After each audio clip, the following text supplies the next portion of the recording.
You're listening to the Womanpreneur Podcast. Empowerment in business and life. Hi, welcome back to the Womanpreneur Podcast, episode number 5. After 5, you stay alive. As we were talking about that, what came into my head was Johnny Five, I'm Alive, or Still Alive. All of my references are from the 80s and the 90s.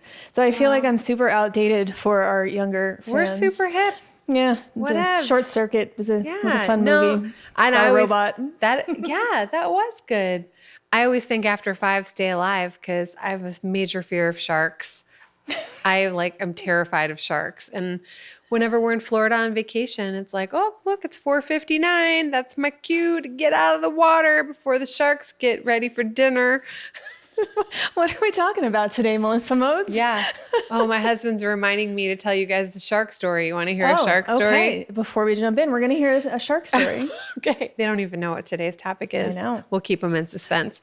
So I'm a certified scuba diver, but I should say that I'm now a retired diver because my husband and I were on a drift dive. That's where a boat drops you off out in the ocean, and you go down, maybe say, in this case, I think we were down about 70 feet, and the current is really strong and it just drags you. It just pulls you along.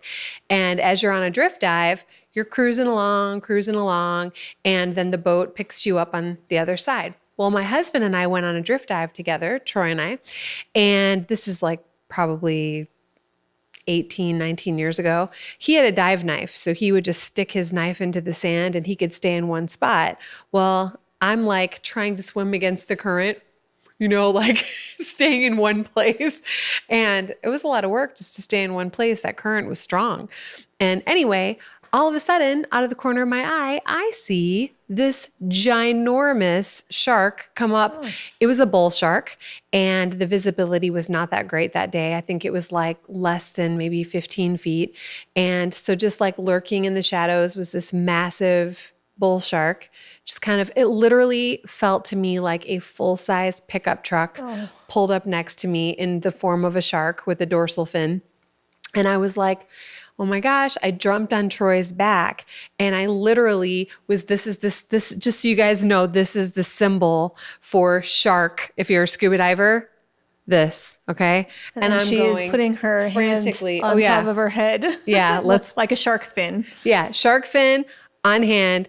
And when your eyes are about this big and you're doing this and you're screaming the word shark through a regulator and lots of bubbles are going everywhere, that's pretty much what happened that day. I was trying to let Troy know there was a shark. He thought I saw like a little tiny nurse shark or something really small. And he's like, is it as big as me? And I was like, no, bigger. And he's like, is it as big as both of us? And I was like, no, bigger. And I think he thought I was exaggerating. We get to the top, we surface 15, 20 minutes later. All the people who came and popped up to the top, one guy was a dive master, and he said, hey, did you guys see that 12 to 13 foot bull shark down there? Oh. He was a dive master. He was there certifying some people. So, that was a really fun day. The rest of that dive, normally you are swimming and you have your tank on your back. The rest of the dive, I was like, I'm going to look this thing in the eye when it eats me, before it eats me.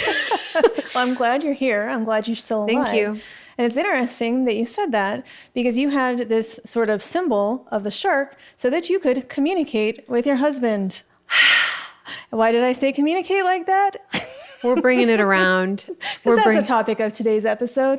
I didn't know when you started talking about a shark that somehow that would fit in with our theme, but there it is. I'm learning it with everybody else. Yep. You use that to communicate danger and shark. Danger. Big shark. SOS. I let my husband know there was a shark that could eat him. And if you ever do this with I'm putting my hand on my head again, with big eyeballs and lots of bubbles coming around, know that there's danger, my friends. Now, if that happens in our podcast studio, then we've probably got bigger problems going on than not communicating. But if you're like, Amanda. As far as I know, we don't get land sharks in the studio. Well, this is Vegas. Anything is possible. There It's are true. land sharks around these parts. And there was a Sharknado movie that happened in Las Vegas, so That's right. anything is possible. Wow. Well, our episode today is all about communication and being a good communicator and what that means to you and what that means to us. So being womanpreneurs, we do a whole lot of communicating with a whole lot of people. In a whole lot of different ways. In a whole lot of different ways. That is so true. Do you have some thoughts you want to get started on? Oh, so many thoughts. Me too. Because communication, it's one of those elements that is prevalent in our personal lives, in our professional lives, and pretty much everything we do requires communication. Yep. And I think the majority of problems in the world come from that lack of proper communication, lack of Miscommunication. clarity, all of those things. Sure. And it's very tricky because, you know, we just had an episode about authenticity and how each person is unique. And because each person is unique, it makes it really difficult to communicate because I come from my perspective, my point of view, you come from yours, you react differently, you think differently, you feel differently, as we all do. And there isn't one way that works for everybody. Sometimes it seems like there's not one way that works for anybody other than me. And I feel like I'm in a little bubble and like nobody gets me, but there's always somebody gets me at some point. I get you, Amanda McHugh. You get me. It's good. We forgot to tell everybody who we were when we did our intro today. Yeah, But they know. they know. This is Amanda McCune. That's Melissa Moats. Just thought I'd say that. It's You part wanted of- to jump right into Shark Story. I know. My husband was fake swimming behind the camera, but no, I just thought we should communicate who we are Oh, to the very good to point. to the viewers and listeners. But yeah, go ahead. I didn't mean to cut you off, but it's one of those things, and we talked about when launching our podcast that we want to be very clear about our communication and make sure that each episode has a theme. So even though we kind of laugh when, you know, we veer off and then bring it back to the topic at hand, it's because it's very important to us that when you tune in, you know what, you know, if you wanted to learn about communication, that's what you're going to get. Yep. And So to me, kind of just getting the topic of communication really off to, I don't know, a good start is sender, receiver. So when you're communicating, whether you're emailing or you're talking or you're on the phone or you're in person, there's always a sender and there's always a receiver. And I think it's important to be a good listener if you are on the receiving end of the communication. And I think a lot of times something that I've experienced a lot in my life is observing other people that I'm communicating with in conversation. They're so pumped to say what they have to say that I don't know that they were really listening to what I was sharing. I've been guilty of that too, where I get excited. Someone's telling me something and then I'm like, oh, I mean, even with us, you know, sharing on our podcast, it's like, oh, I want to be a good listener. I want to really be present and take in everything. So not only do I hear you, but I understand what you're saying.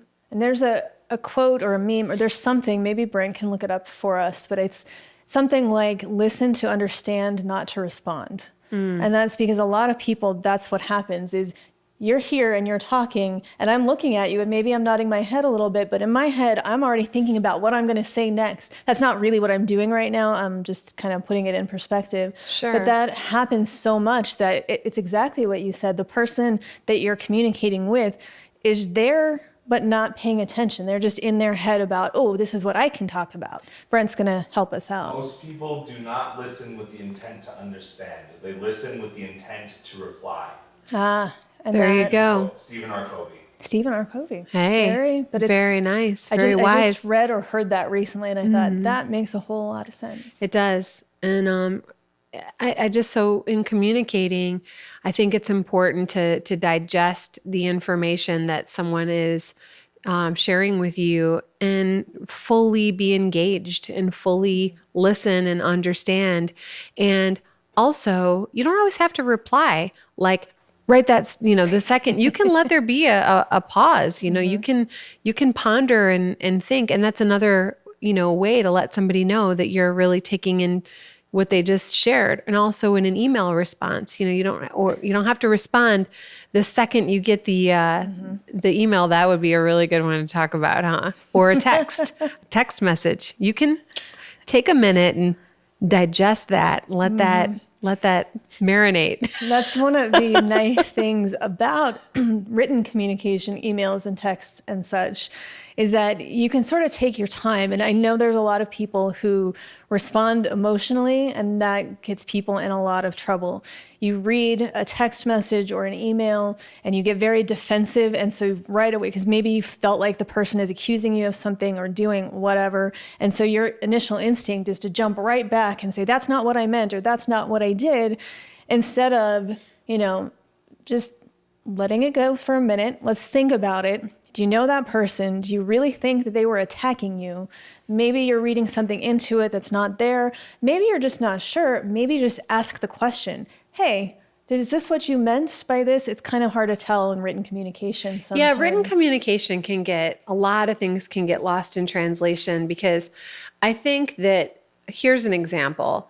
I think if you're in a bad mood or stressed out or overwhelmed, and you read a text from someone, it could just be like a simple statement. I'm trying to think of an example, but you can read into it and put a negative spin on someone's words just as a reflection of what you're thinking or what you're feeling in that moment.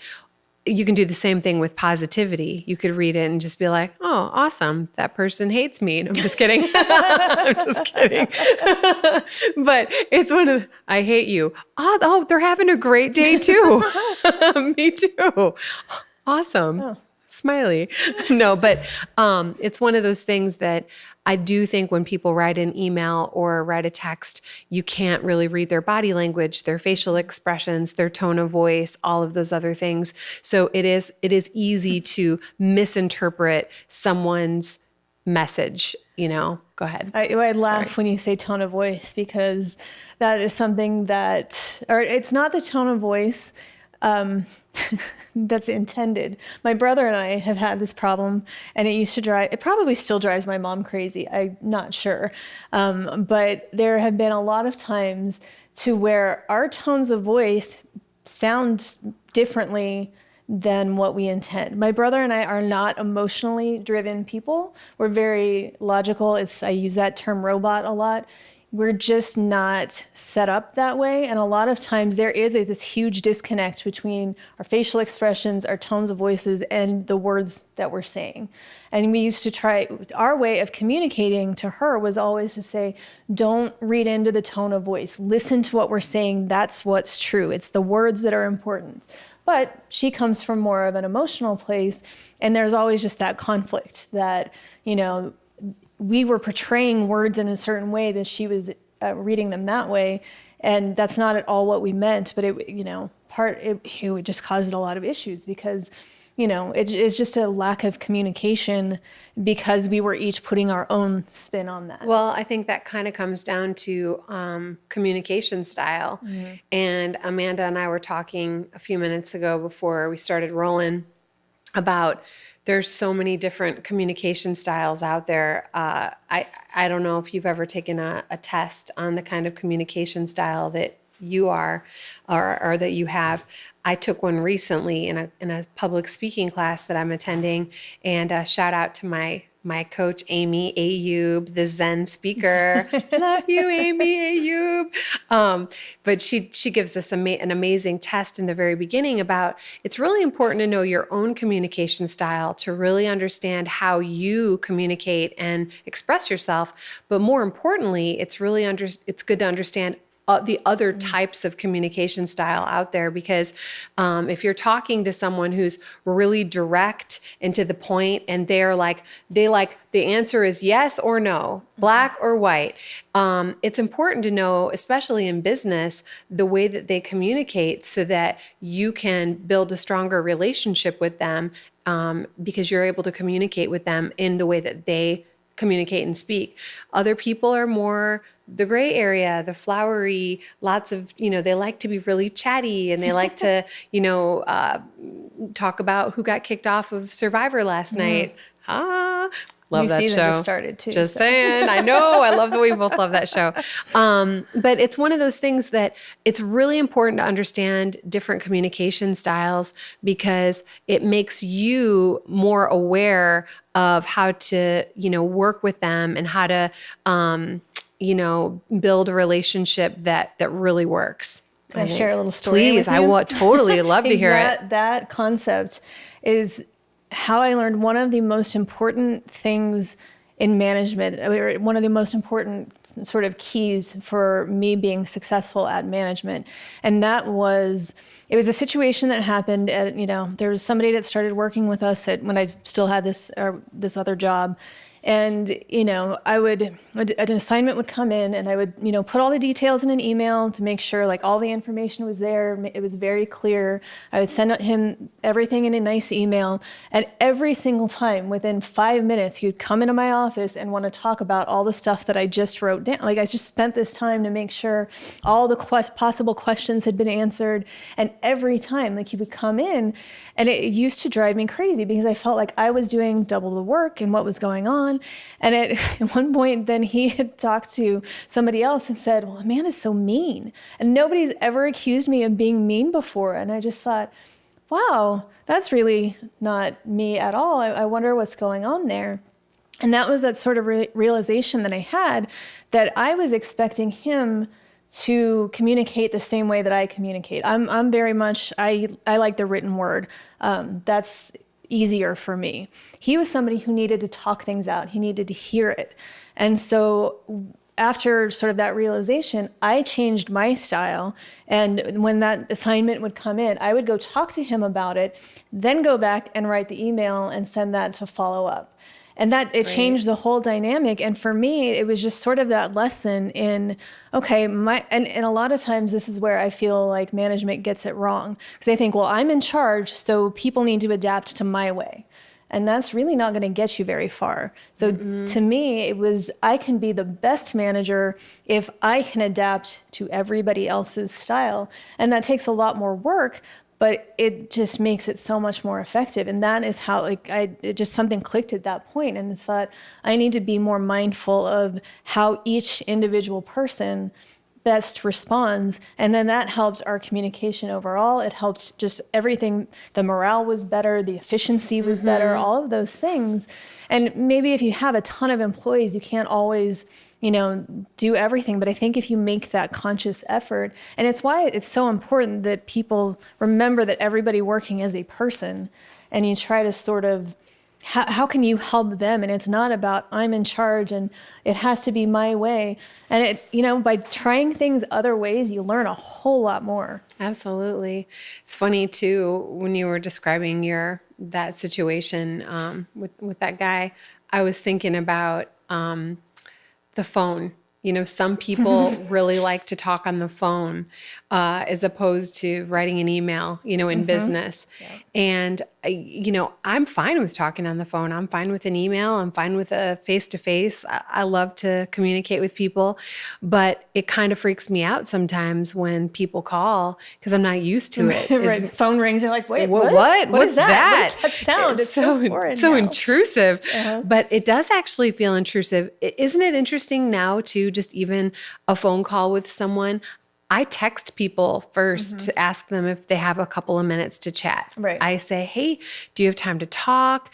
Is it a good time for you right now? Are you in the middle of something just for 5 minutes? I just think it's a more polite, etiquette thing to do. That's just my opinion. But it's funny how a lot of people are really uncomfortable with talking on the phone. I've called a few production companies with questions like pronunciations or, different things that I'm working on in voiceover. And I wanted to clarify something. And sometimes people are super bothered that, you know, a Right. phone call just happened, you know? Yeah. So it's also figuring out when you work with clients and different people, who are your talkers versus who are the people who like to get together face to face and have a coffee date, or who are the people who are just hardcore emailers, you know? And it's tricky, especially if you prefer one way and somebody else. Somebody has to give in at some point. And I try to adapt when I can. And then there's some situations when you can't because of a time difference, or maybe you're on different schedules with somebody and they want to call, but it's, 8:00 at night and you're done working for the day and you want to make the time for them. But it's just easier, like, can you just email it and then I'll get it in the morning? And, but again, it comes down to communication, because a lot of people, I think, expect everyone else to just know things, or they hint. And I'm not a fan of hinting. The way my brain works, I don't pick up on hints. If you're not direct with me, I'm probably going to miss it. It'll go right over my head. And there are some people that will then get mad because you didn't pick up on the hint. And it's this whole thing. It's just exhausting. For me, my communication style is definitely very direct. And I try, especially with emails, to keep it brief. And part of that has to do just with changing attention spans anymore. And then you put too much. Brevity is really important, not to interrupt your train of thought. Well, I do know that with you, there's no more than 3 things in an email. Like right. that's been our rule from the beginning. As you said, if it's more than 3 things, I'm not going to look at it. And that's great, because at least with me knowing that up front, okay, well, there's 4 things. That's going to wait, and we'll put that in another one later. Yep. And it's funny because in any given day, we all have different workflows and different things that work for us. But most days I'm getting over 100 emails, sometimes even a couple hundred emails in a day, between voiceover, just things pertaining to our studio, you and I emailing back and forth, and then students and all different kinds of things coming at me. And I always say, I really love brevity, because get to the point. If somebody's going to write an email, nobody's got time to read a novel-sized email, especially if they're reading hundreds of emails in a day, So respecting people's time. And one of the things that makes me laugh really hard is when people write, "I respect your time." Like, that's one of the sentences in the email. Right. It's like, really? I was like, well, it took time to read that. But my thing is, I like it. I appreciate it in my communication style. I love communication as far as in person being more flowery and a little more long-winded and chatty and stuff like that. But when I'm in my workflow, I really appreciate it when people just get to it and they say, "Hey, Melissa, if it's studio related, you write me all the time and you're like, bullet points or really clean. I like stuff double spaced and literally, like, that's my thing that I like. It's easy on the eyes, but this is the way that I write emails to other people based on what feels good to my eyes and my workflow. And I'm not saying everyone else appreciates it, but basically when I write an email, the things that I like to do, I like to kind of double space, you just write 3 or 4 sentences, really get to the point of what I'm saying, still have my personality show up in what I'm saying. And if maybe I'm communicating with somebody and I'm really thorough, I'm concise. Being concise is, you really, really gather your thoughts and get them together quickly, easily, so that the person reading it knows exactly what you're writing about and they can get back to you. My biggest pet peeve, and this is just mine, and I'm sure there are other people who can relate to this, is when I have like this much size 12 font, paragraph form. And I'm like, what is this about? What am I even reading? What? I'll click out of it. I won't even read it. I'll come back to that like another day. And that's just me. But so when I write to people I'm conducting business with, I do respect their time. So brevity, you said brevity and just like this crazy, like, and you've been ding, talking ding, about ding, it for ding, an ding, hour ding, now. right? Yeah. Kidding. Whatever.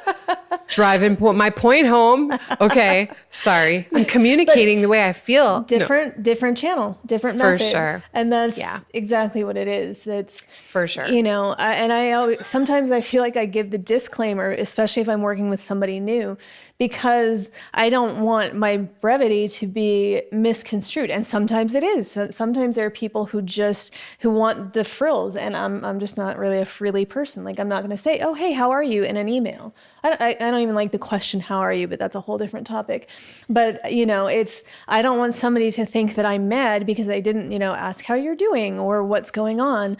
It's just, for me, because of the volume of email, and most of my clients are of that level that they're just super busy and they get too much, that that I'm going to save for when I see you in person or when we catch up on the phone. I want to just interject one thing too.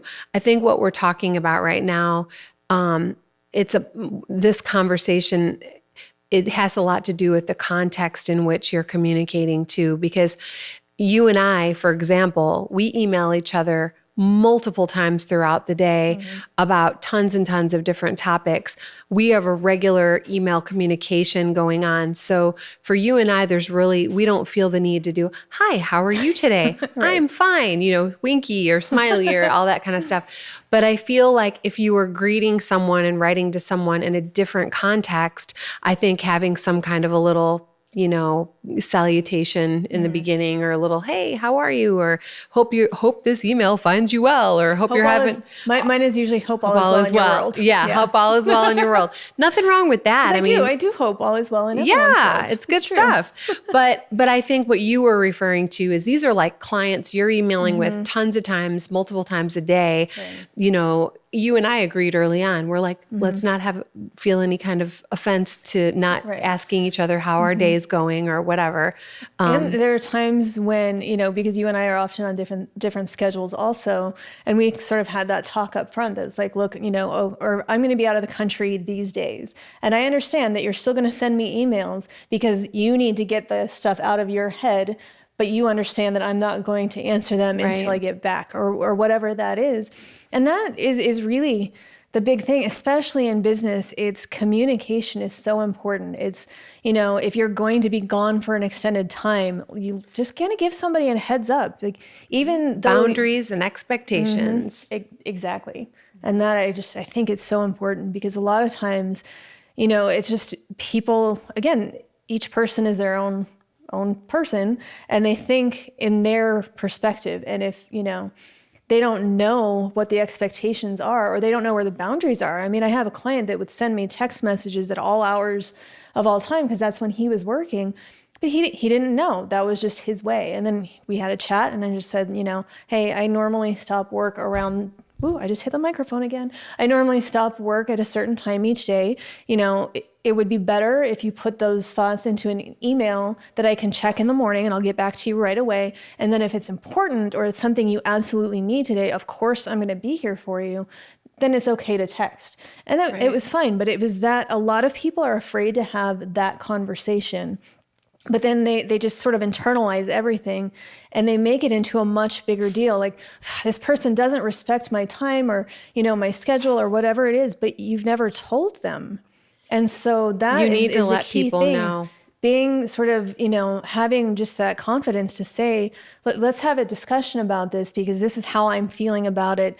This is how I normally do things. What's a compromise that works? Yeah, what works for you, this is what works for me. And I think a lot of times, like you said earlier today in the beginning about miscommunication or lack of communication, I feel like if you're being a really good communicator, you're able to be really thorough and honest and open. And also, when it comes to business, I try to just leave my emotions out of things. Going back to, reading an email, and maybe you are taking something to heart a little bit, or something stung a little bit in an email, instead of feeling angry about it or upset about it, sometimes it's just clarifying, asking a simple question. If you think somebody's, angry or upset or whatever, ask them, I'm sorry. I'm reading your email as though, you're frustrated, or am I understanding you correctly, or, or whatever. And it's because we make things so much worse in our heads than they are in reality. And I remember I'm a big fan of the Armchair Expert podcast with Dax Shepard. And he was talking on an episode one time, and I forget who the guest was, but there was some podcast he was a fan of. He and his wife, they really loved this podcast. And at one point he was going to be in the city where they record. And he had just said, I would really like to be a guest. And then he never heard back. Or he did get a response and like something didn't work out. And just this whole time he was just like, man, I don't know what I did. I don't know why this guy doesn't like me. And he just took it to heart so much. And then that same person ended up being on Dax's podcast, and he got sort of defensive. It's like, wait a minute, you want to be on mine now after, you blew me off before? And the other person had no idea what he was talking about. So Dax went back and found the tweet that was what he was talking about. It wasn't rude at all. And he just said, I must have been in a mood that day. I read it the wrong way. I don't know. But he had been carrying that around with him for years, and it wasn't even real. And that, I think, happens so often, that we internalize or we personalize and just put our own attachments on what we think somebody meant, because whatever mood we were in or whatever we were thinking at that time, it's not what the person intended. So the best way to just avoid that, and I'm a person that lives in my head a lot, so that's part of why I'm so direct and I ask questions. It's like, I would rather not be confrontational, but just be open and say, like, look, this is how I'm feeling. Is this what you meant? Do we need to have a talk about something? Let's just get it out of the way, because I don't want to think about it anymore and wonder, because the only way to really know is to talk about it. Absolutely. Another thing too, that you triggered another thought for me, the response time, like in a text, especially if it's something that's feeling a little bit intense or, whatever. And then when there's just radio silence, it's like, oh gosh, and then you can automatically, and then it's the, oh, sorry, I just was in the shower, or sorry, my phone died, and you're like, oh no, you'll be thinking, oh my gosh, did I say something wrong? Or I can't believe that. But, and that's a big problem, because now with technology, everybody's expected to be available all the time. And again, I set very strict boundaries. I think we might have mentioned it when we talked about self-care, but that is one of my things, is there are times my phone's not with me. And because I don't feel I'm obligated, just because I can get your message at any time of day, it doesn't mean I'm going to look at it. And it's not because I don't think you're important or anything like that, but there are times that I just make for myself, and I don't, the technology's away. I'll answer, but I mean, and if it's during, normal business hours and it's work related, I'm always on that. But when it's what I consider my personal time, one of the things that's important to me is to sort of disconnect for a little while. Absolutely. And be present with the people who are actually there in person. And there are some people, though, they're like, oh, I sent you a text, you haven't answered me. And sometimes it's been like 2 minutes. Well, did you get my text? And it's, or okay. Can I interject another one? Is when somebody emails you and then they text you to let you know they emailed you, and then they call you to let you know they emailed you, and then they Facebook message you to let you know that they emailed you. I'm like, oh my gosh. That's just adds to the confusion. Boundaries. There are so many ways we can communicate, where it used to be just in person. And that was, before our time. But then there was phones, and then, cell phones became more, actually there was a whole beeper phase that was in the middle there. Yeah, that the was beeper phase is interesting. But then the cell phones, and then there's text messages, and there's emails, and there's Facebook Messenger, and there's WhatsApp, and there's Snapchat, and there's all sorts of apps that I don't even know about because I just learned one, and then there's 8 others and I can't get to all of them. And trying to manage that communication, I feel like I need a nap just thinking about all that. It's insane. Right. It's a lot. So I would say, if I were to give anyone, any business owner, advice on communication when it has to do with texting or emailing, I would just say, keep it clean, keep it to the point. I always like to keep my messages upbeat, but just get to the point, about what you're saying. And you don't need to tell somebody that you respect their time and therefore, you're going to be brief. As silly to me. Isn't that like an oxymoron? Like, is it kind of? I think it is, but I see, I sort of appreciate the acknowledgement, but for me, it's more, I'll use that if I'm asking you to do something, like even just recently, part of my sort of rebranding and trying to do some new stuff with my website is I'm getting client testimonials.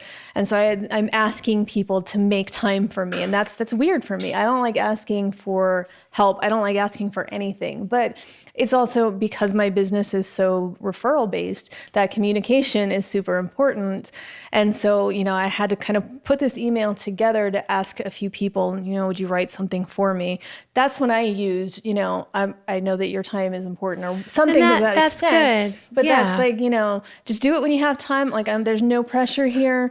But that was a moment when I felt that it was important that is to super acknowledge, nice. I get that. You're busy, but we I work guess it's together a even lot. funnier when somebody tacks that on to the end of their novel. Right. I'm all, that's very funny.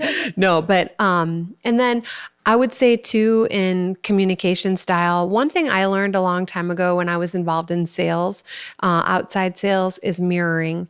And I don't know are you familiar with mirroring?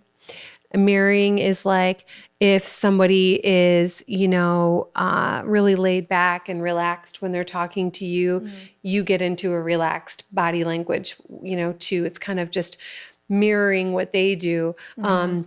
Or if, they're sitting up with really great posture, you sit up with great posture. I've been told that makes people uncomfortable. Like I'm very conscious of my posture because it's just years you're of yoga and Pilates Pilates and all of that. Masta. And I've had people be like, you sit up too straight. Like that's making me feel like now I have to sit up too straight. If someone's being a little more formal in their business communication, the way that they're speaking to you, you can tell they're a little bit more formal in their approach than, not saying to not be yourself, but it's, I think, acknowledging and understanding where they're coming from and basically identifying their communication style and kind of echoing back a style that they're comfortable with.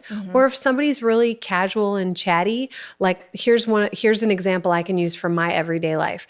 As a voice actor, there are a lot of times that I'm in directed sessions. So I'll have clients on the line with me. They'll be on the phone, literally listening in and directing me. Or other times I'm in person with them doing a live session. If they want to talk about who got kicked off of American Idol last night and they're just goofing around and they're silly and they're lighthearted, then I'm going to be a lot more lighthearted and casual. And I might interject and say something if I have a comment to make or whatever, but I can obviously tell that their communication style and the way that they roll is way casual and they're really fun and spirited. Then there are the other clients that I get on the line with and I'll say, hey, how are you today? Great. We're rolling on take one. I'm like, whoa, okay. We're not talking about who got kicked off of, American Idol last night or what the weather is or any nonsense. We're not filling up the time with any kind of chitter chatter kind of stuff. It's just reading the room. I mean, it's such a big thing. Totally. Of being able to, and I think beyond business that just sort of applies in your personal life, I think will make it much easier of realizing that if you can adapt to the other person, and it's not change who you are at all. Exactly. But it's easier than expecting everybody else to be like you because they're not like you. Right. And that's what I, learned in management with that guy, but it's also, with friends. And sometimes we're all so different. I'm very sarcastic and not everybody understands sarcasm and that can get me in a lot of trouble, especially in the written form. So I have to be very careful. And that's why, that can be taken wrong. Right. Yeah. And sometimes, I might be working with a new client and we've talked on the phone and I already just, we get each other. It's good. But then sometimes I'll send off an email and I realize, I hope they realize that was sarcasm. And usually it does, but it is sort of, okay, this person needs this. And, it's just much easier to be adaptable than to expect everybody else to be like you. Right. I think it's caring enough to pay attention to the way that the people you are doing business, conducting business with, how they roll, and working with them in a way that, simpatico, just bringing it together. I was just thinking as you were describing an email correspondence and how sarcasm doesn't always work. I was just thinking about a really embarrassing moment that happened to me once. I was writing an email to a client of mine, sending them their audio files, and just wrote at the bottom, my sign off was, "Love ya," Melissa Moats, and hit send. And then all of a sudden I was like, what did I just say? I actually think I'm blushing right now thinking back to it. Oh my gosh. And basically I went back into my sent file and I read the email and I was like, oh gosh, I did just tell my client that I love them. Oh gosh, it was so embarrassing. And then I looked at which client it was. Fortunately, it was someone I'd been working with for a really long time. And then they wrote me back a few minutes later and they were like, "Hey, thanks for the audio. Love you too," with a winky. And I was like, thank God. That's, at least there was a positive outcome in that. Hashtag awkward. And that's the problem with, autocorrect. And sometimes it doesn't correct. Sometimes it puts a problem in there. Yeah. I think you called me a virgin recently in a text, or it was, and you think what you were trying to say, "Hey lady," or something. And I got my text messages at night. I'm like, what? What is she? I don't know why it called you a virgin. I was like, you were very funny too, and you wrote me back.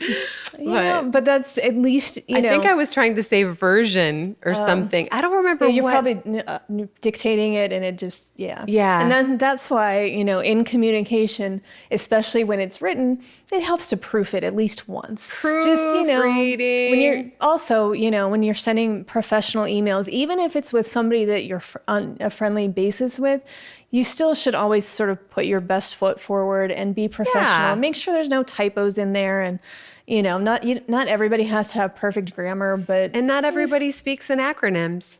Just saying. that's true. Yes. Just saying. Yeah. Not everybody knows what every acronym means under the sun. Actually, I'm terrible at knowing what acronyms are. And I'm always, I have to look them up. And I'm not cool. I just want you to know I'm not cool with acronyms. I'm cool in other ways, but I'm not cool with acronyms. It's very good to know. So, but not everybody appreciates lots of acronyms in their email correspondences. I don't. I know this is popular topic because there are so many quizzes out there, like you mentioned. And, I haven't read it, but the 5 love languages are something that I hear about a lot. And that, I think it's more meant for sort of interpersonal relationships, but it definitely applies to business too. Yeah. And the whole concept is that each of us responds to different things. I know for some people it's acts of service. Some people it's like words of encouragement. I don't actually know the 5, so yeah, like, hey, Brent, can you look up the 5 love languages? Receiving gifts. You might want to repeat it because they might. Receiving gifts. Quality time. Words of affirmation. Acts of service. And physical touch. I'm a fan of all of them. Of course you are, but you're Melissa Moats. Well, I like them all. Knowing that about somebody, and it's not like everybody, you can't just go up to somebody like, "Hey dude, what's your love language?" Because you could. That would be being a really thorough communicator. They might know. But it's just that idea that different people, like for me, I don't want gifts. If I want something, I'm gonna go buy it myself. If it's a thoughtful gift, if it's just for no reason, I always appreciate it. Like a cat hat? I did not appreciate the cat hat. Actually, Meowie Christmas? Yeah. So Melissa knows that I am not a Christmas person. I'm a bit of a Scrooge. Bah humbug. Yeah. I'm Christmassy enough for both of us. I'm very giving, but I'm not festive. That's probably a better word. Yeah, I'm not festive. I don't like Christmas music, and a big part of that it comes from my first job when I was a teenager, and I worked at the TCBY, and I worked 10-hour shifts, and during holiday season, I had to hear Mariah Carey sometimes twice an hour. I don't no. Christmas. No. And I was traumatized by that, and I never liked Christmas music again. And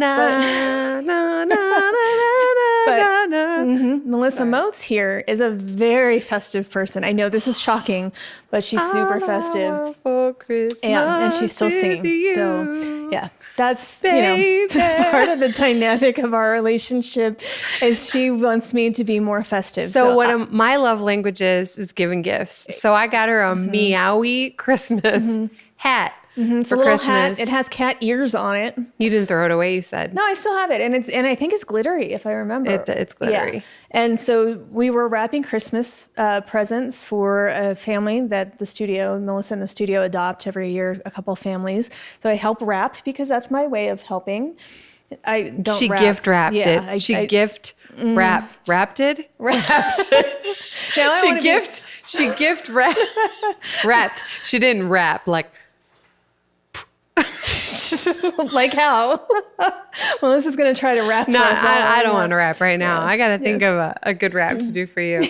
You didn't rap, but you rapped. I did not. Rapped it. I did not rap it. We were a little off topic now. So love languages. So Right. gift giving, spending time with people. Right. Oh, you were going somewhere. I may have interrupted. Oh no, that's good because I'm trying to be a good communicator. I appreciate that. But some people are very big on the verbal approval and the affirmations. Yeah. And I feel like having never read the book or actually knowing what these 5 things are, it relates to every one of my clients, and it has changed in how I have sort of adapted my communication with them. I do have, one client, and that is definitely his language. He needs the affirmation. He wants to be told that he's doing a good job. And it goes a really long way. And it just like a few little words that doesn't take any effort from me. I believe the words, but just saying, hey, I Good job. appreciate you. Yeah. And those things. And it goes a really long way.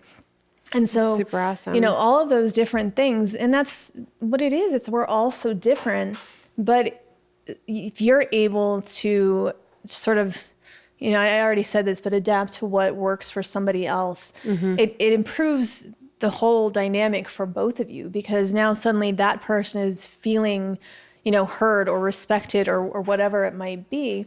And then that improves from your end also. So. Absolutely. So, care enough to be thorough and be a good communicator, be concise in what you want to bring across to people you're doing business with or having, personal relationships with too. And care enough to understand other people's communication style. And if you don't know a lot about the different types of communication styles in business and different communication styles, or like the 5 love languages, this is really good stuff to, to educate yourself on and, become more, in touch with. So I want to read this book. Actually, it's one that's on my list, but I'd be curious. And I would just say, just to sort of wind down, if you don't know, ask. Not saying ask somebody what your love language is, but if you're feeling that your communication, and this is something that happened recently where there was some of that with a client and a friend, he's both. And there was just, our communication just was not working for either one of us. And, so that we had a conversation about it, but it started with a very succinct text that was like, hey, I'm not feeling good about our communication right now. It's like, okay, well, let's talk. And then we went and had coffee and sort of, or tea, but, we went out and just sort of had, and it really, there was nothing wrong. It was just, we were sort of both putting our own spin on things that wasn't there. you were both reading into things that weren't really there. Right. And I remember you telling me about that. But, it's just, like you said, if you don't know, ask, and people appreciate it. I think that, it's just good to always be open, and You don't want to just sit there like internalizing everything and wondering what is that person thinking? What are they feeling? I don't know, because the only way to know is to ask that person. Otherwise, you can go through all the scenarios in your head a million times, but you're never really going to know. So just ask them, just talk to them, and hopefully they'll be open to it, and you can have a clear dialogue and get to the bottom of it and move on in a much better place. I love it. I want to end our episode reading something from our positive ball. This is a yellow Positive sort of like a affirmation magic 8 ball. but it's a yellow positive smiley face. affirmation ball. So I want to know if we did a good job today on our podcast. And Okay. I don't know what it's going to say, but it says, the sky's the limit. Okay. Not really an answer, but some good I encouragement. feel like that's not very good communication. Go. Well, while you're doing that, I just want Yeah. to remind everybody to, we really want to hear your comments, your communication, so if you can find us on our website at thewomanpreneurpodcast.com, on social media, we're on Instagram and Twitter as Womanpreneur Pod. Yep. It says, nice try. Oh, well, there you go. I'm Nice slightly try. offended. I think this thing needs to be a better communicator. That's a little vague. We're going to have a talk with the yellow ball of Yeah. happiness now, and we'll see you next time. Thanks for tuning in. Thanks for tuning into the Womanpreneur Podcast. Until next time, you've got this.